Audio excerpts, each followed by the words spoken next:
Hello beginner dragons, this is Mr. Van, and today is going to be the second video of this week, and this week is just the first week of this month. So we have new physical and mental goals, which I'm going to be talking about this week and today, which is this week. Sorry, that was really weird, but yeah,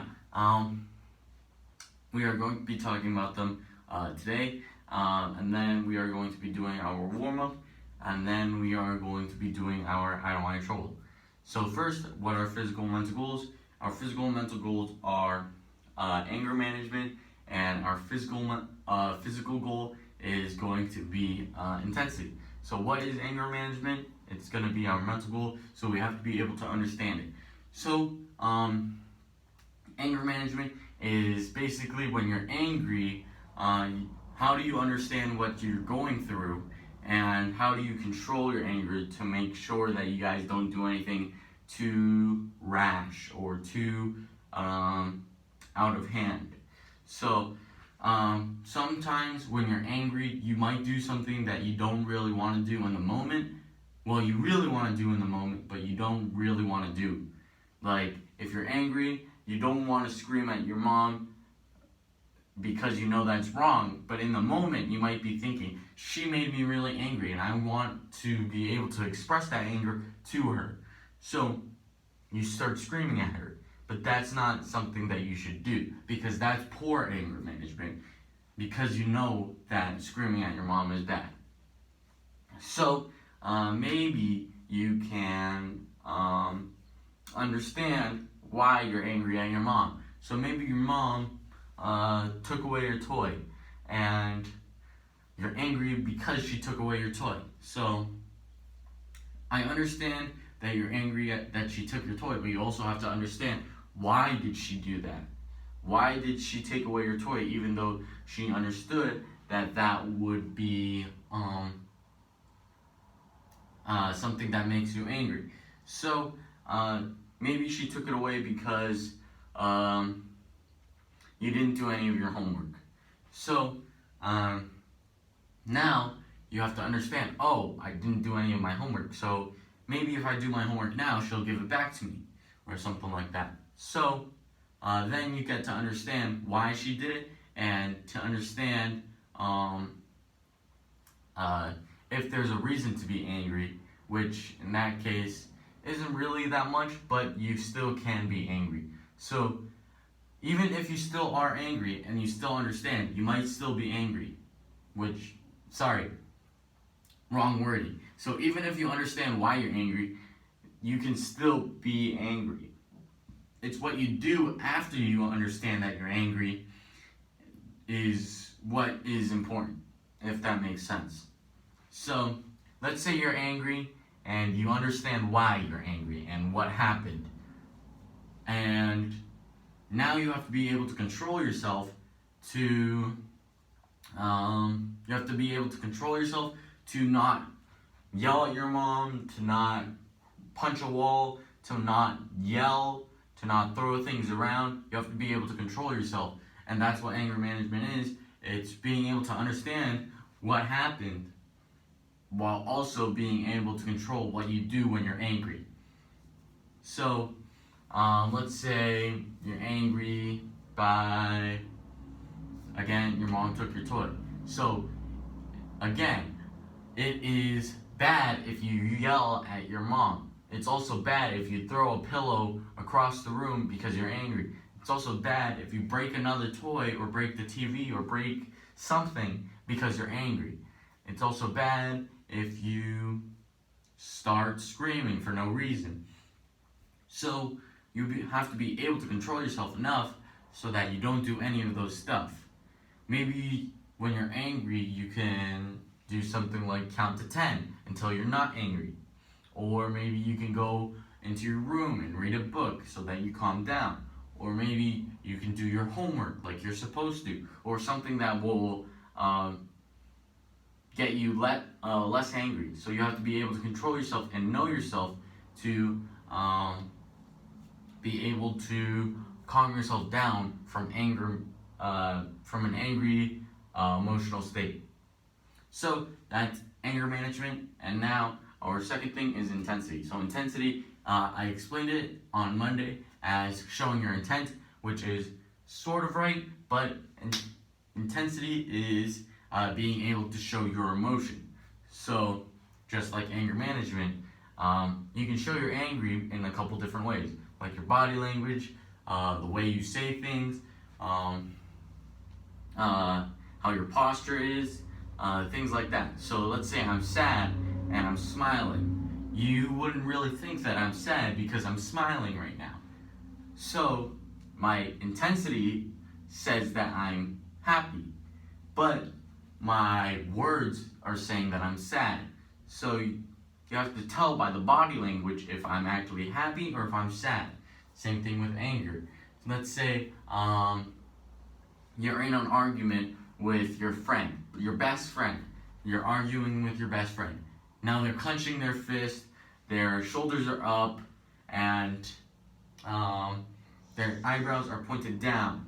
So you, even by seeing what they're doing and hearing their words, like saying something like, you know what, I get it, something like that, they might give off the intensity that they're angry, their emotions that they're angry. So you might be able to calm them down or something like that based on the situation. Same thing with your body language. So let's say you're very sad, so you give off your intensity as very sad. So your shoulders are slouched, you're looking at the ground a lot, you're frowning, you're not really looking at anyone, things like that. So your posture is really bad, your eyes are always pointed to the ground, you're frowning, you're really not trying to look for any conversations, stuff like that. That gives off those to other people that you are sad because of your posture, your eyes making eye contact, and you're frowning. So that's basically that also works with every other emotion. So let's say you're happy, your posture is really great, your shoulders are back, you're not really looking for anything in specific, but you're also still not looking at the ground. So you're looking at people in the eyes, you're smiling, your eyebrows aren't down, things like that. So there's a little game that you guys can play to understand what intensity is, and you can play this with your mom, your dad, whatever. You can play this with your whole family if you guys want, but it's basically how you understand intensity. So you guys can sit down on the couch and play this game, or you can do this at the dining table, whatever you guys really want. But you guys sit down, and just with your face, you have to be able to show an emotion. So you use your face to show an emotion that you're thinking about. So let's say I'm thinking about being happy, and your friends, your family, whoever's playing the game with you has to guess what emotion you're trying to show. So let's say someone guesses angry, and I can say no to that, and then someone says happy, and then they're correct. So they get it, and then they can show an emotion that I have to guess with just looking at their face. They can't really say anything, I just have to look at their face, their body language, and they have to show me what their emotion is. So let's say their eyebrows are down, they're frowning, they're clenching their fists. That way you can understand that they're angry and not sad. Because sad, your eyebrows wouldn't be really clenched. Your fist wouldn't really be clenched, your eyebrows wouldn't be down, but you'd still be frowning. So you have to be able to pick up on what emotions they're trying to express. Now we are going to move on to our warm-up. This warm-up is sort of about kicks, but we're not actually going to be doing kicks in this warm-up. This warm-up is going to be working on our oblique muscles, which are right here, which allows us to kick higher while not leaning over. So let's say you're trying to kick head height, and the best you can do is like this or something like that. Sorry, there was a lot of popping right there. I haven't stretched yet, but yeah, you're trying to kick really high, but you're leaning over like this. Okay, so what you do, what you do is you work on your oblique muscles, because that way you can be able to kick higher while also not leaning over as much. Things like that. So, yeah, sorry. There was a lot of cracking and popping, which isn't really good because I haven't stretched yet. But yeah, that's just another reason to stretch. But our oblique muscles are going to be worked out in this warm-up. This is going to be hopefully a short warm-up because I don't want this this video to be a 20-minute video again, but fingers crossed. Yeah, so we are just going to be standing regularly, not in a guard stance or anything like that, just feet shoulder width, regular standing, and your hands are actually going to be up. So now what you're doing is you're crossing and twisting with 2 punches. So 1, 2. Now after that, you are going to be doing 2 elbows. So elbow, elbow. So you're just twisting while also bringing around your elbows. You're not really moving your feet at this point. So you're not really stepping or twisting with on your foot or anything like that. You're just twisting by your body, like that. Now at this point, you should be able to move your feet, which we're just gonna put it right back after we move. So we're not gonna be stepping around in circles or something like that. We're just gonna be able to move our leg up for a knee, and then we're gonna bring it back. So knee, back. So we're back into that shoulder width position, and then we're gonna knee, and then bring it back to that shoulder width again. So the full thing is punch, punch. Make sure that you guys are twisting, or else you're not gonna get that full workout. Elbow, elbow, knee, knee. You want to be able to twist and get that rotation, or else you're not going to be able to work out your obliques. So that would be 1. So 1 would be the whole thing 1 time. 2 would be 2 the whole time. 3 would be 3 the whole time. And then we're going to bring it down to 1. If you guys need another challenge, you can go up to 4 or 5 or 6. However much you really need for a challenge. But again, I don't want to make this too long, so I'm just going to go up to 3. I'm not going to go back down, but please, please, please go back down so that you guys get that extra exercise. So that was 1. Now we are going on to 2. So go 2. That's 2. And now we're going to do 3. So 1,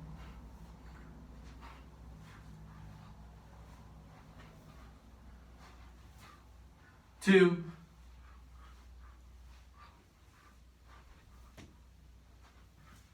3,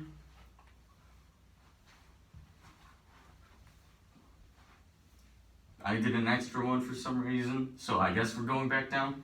1, 2, and then the last one. And 1. So, as you can see, not that hard, but this was really short because I don't want you guys to be stuck watching me for a warm-up. So if you guys are going to be doing 5, 6, however much, pause the video, and then after you're done going back up and down, watch the rest of this video. Again, make sure that you guys are stretching before and after a warm-up, because you don't want to hurt yourself. As you guys heard, I didn't warm myself up, so there was a bunch of popping, and as well as not a lot of stretching. So make sure that you guys do that. Now, the reason I did that warm-up for today is because this week I wanted to focus on making sure that your kicks are on point so that you guys are able to actually kick with power and intensity. So when you guys do kicks, make sure that you guys have balance, as in like turning the foot the right direction. So in a front kick, it's at a 45-degree angle, so pointing towards a corner. And when you're doing a roundhouse kick, which is a pizza kick, or a side kick, make sure that you guys are pointing the opposite direction of where you're kicking. So if I'm kicking with a side kick that way, I want my toes on this leg that way. So my toes are pointed that way. So now I have balance. Yeah, I have balance, and I can kick out and back in with pretty good ease. So, yeah, that's why we work on our obliques, so that we have more muscles to keep ourselves in balance. Same thing with our front kick, making sure that we're pointed to the 45-degree angle, up, out, back, down, things like that. Make sure that you have all four parts, just like I said in the Monday video, making sure that you have up, out, back, down. So that is just the basic rant about why we did our warm-up. So now we are going to be doing our I don't want any trouble. So we put our feet together, we do I don't want any trouble, we get into our left guard stance, we do a touchdown, twist and punch, we turn our foot, make sure that you guys turn your foot 45 degrees so that you have balance and you don't hurt your knee when you do this. So you do a front kick, landing forward, and then you do a back fist and a palm strike. So make sure that your fingers are up tight when you do that palm strike so that you guys aren't hitting with your fingers and breaking them. So up tight, pull back so that you can actually hit with the palm of your hand. So like I said, we're working on our kicks. So when you guys do this, focus on all four parts of that front kick. Yeah, so making sure that you have that up, that out, that back, that down.